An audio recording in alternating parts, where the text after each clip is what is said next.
Chapter. I have two photos that I want to scrap today, and one of them goes back several years in time. This was taken on our honeymoon 12 years ago, and this is a recent photo. Both of these taken in Canada, and of course 12 years ago when I scrapbooked this, I discovered creative memories, and it transformed my scrapbooking, and one of the things we did back then was we cut our photos into shapes.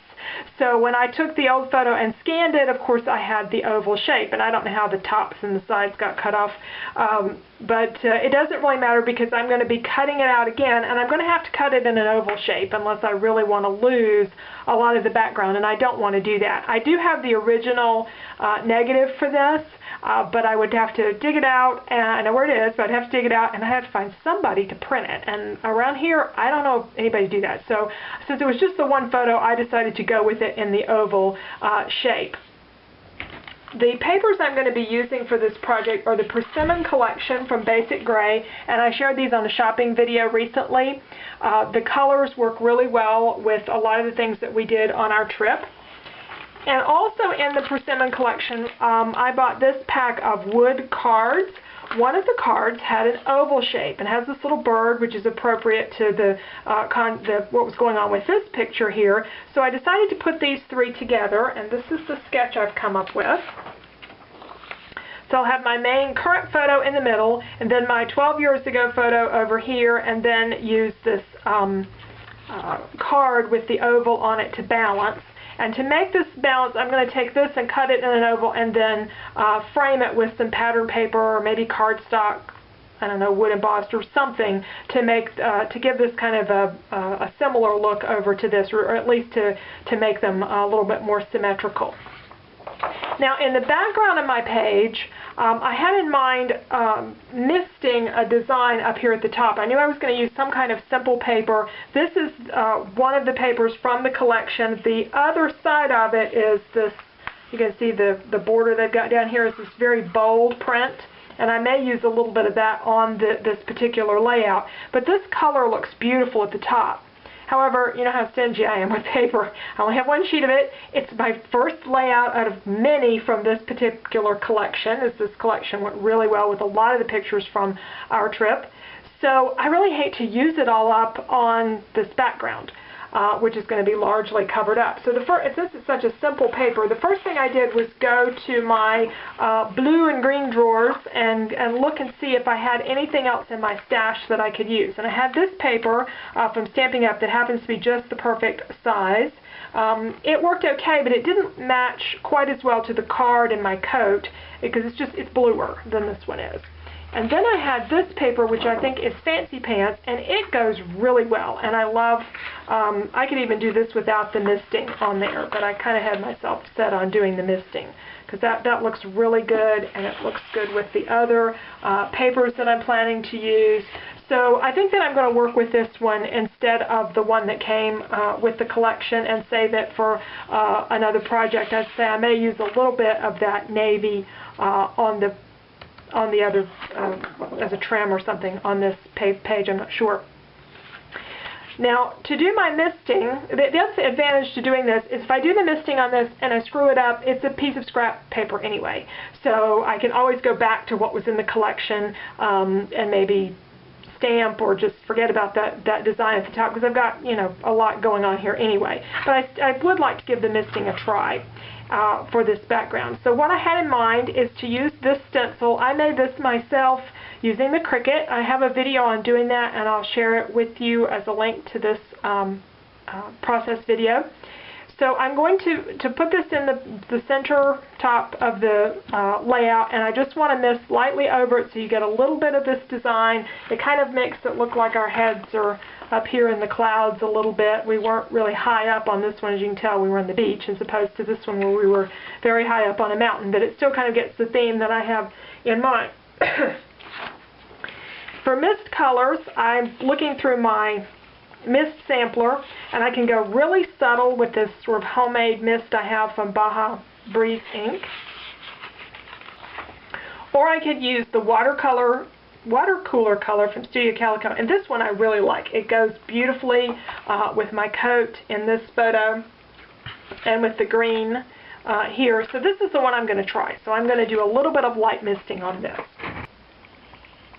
Okay, misting lightly with the Studio Calico watercolor mist.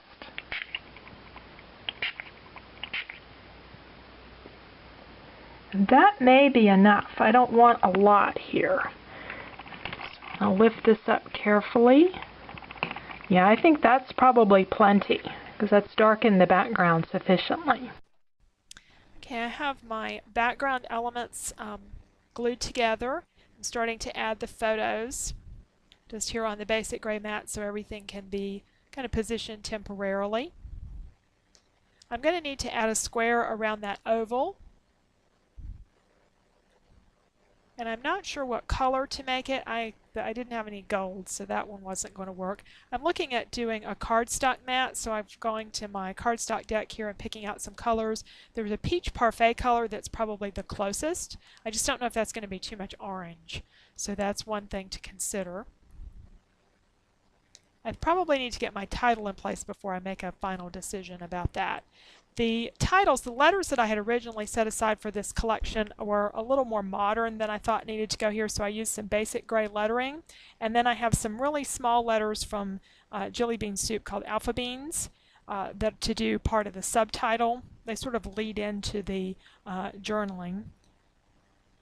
It says, "Why do you? Oh Canada, why do you?" And then the rest of the journaling asks the question of why we always end up in some odd nature location whenever we go. Beautiful places that seem to lure us in.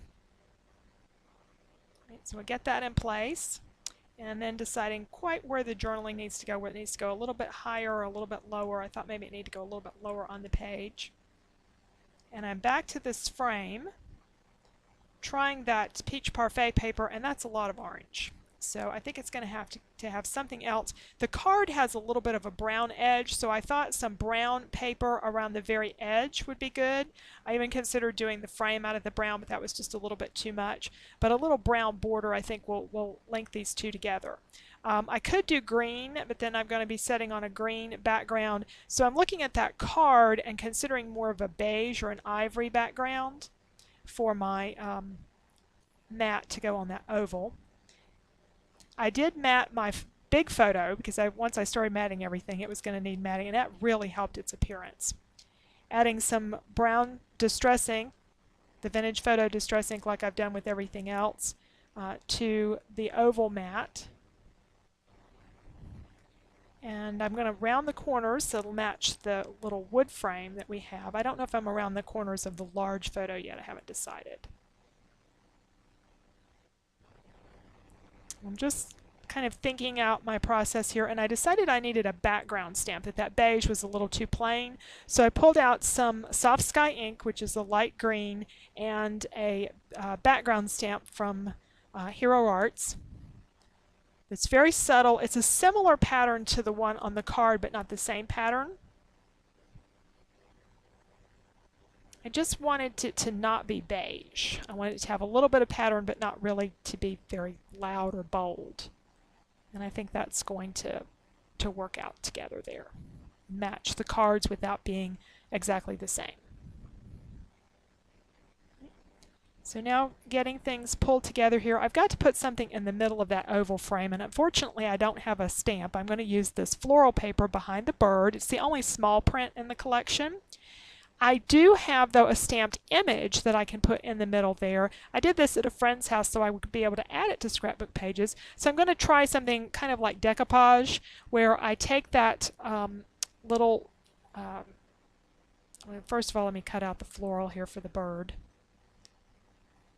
And I'll mount that behind. I'm going to take this stamped image and tear it, and then use Mod Podge and put that onto the wood frame.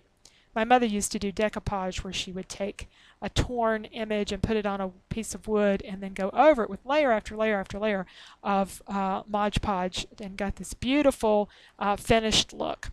I know I'm not going to do more than a layer or two well, for this case, but it'll give me a somewhat similar design.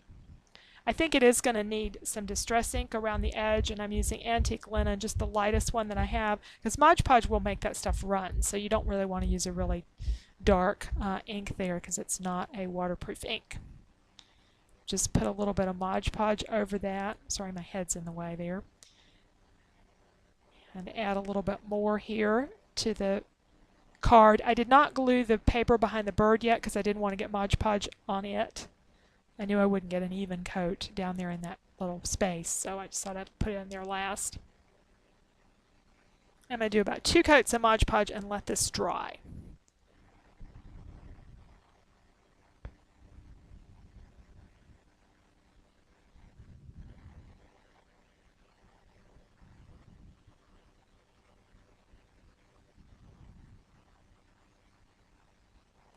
Okay, and that's finished, and it has a nice finish to it. You can tell though that they're, that's not, that's sort of raised up there. Now here there were 3 brads on the sketch. I decided to use wood veneer elements. The brads were just too small, so I'm going to put the date on here, and I don't have the exact date of one of those photos. I could chase it down, but I figure month and year is fine. But my little date stamp doesn't go back enough in years, so I'm going to use the day of the month for the year. So I'm doing July 01, and of course it didn't stamp perfectly. I always seem to have that problem. And so I filled in the 1 there, and then I'm going to do September 13 to get my other year to contrast the photos from different decades here.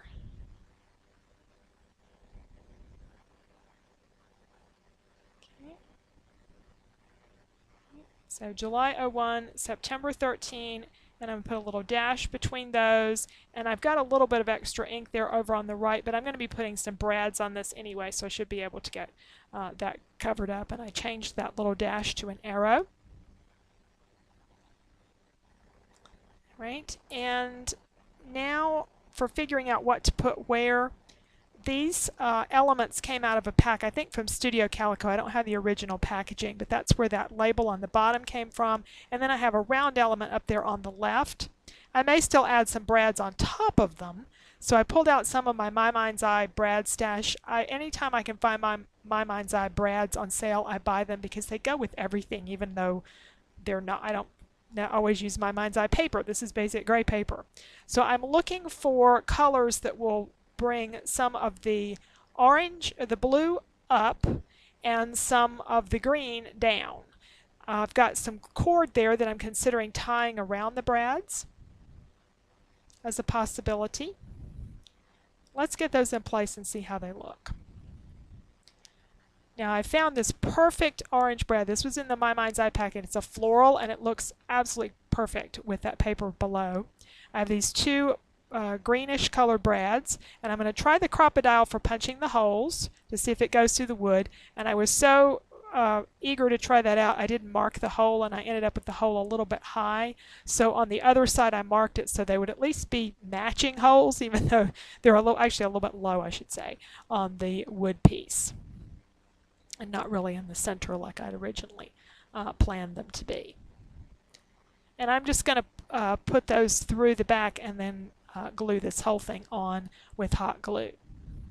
Now I decided I needed a little frame around the journaling, but I'd already pasted the journaling down, so I cut an L shape out of the designer paper, and I'm tucking that underneath my journaling. I do that a lot of times when I've already got everything glued down.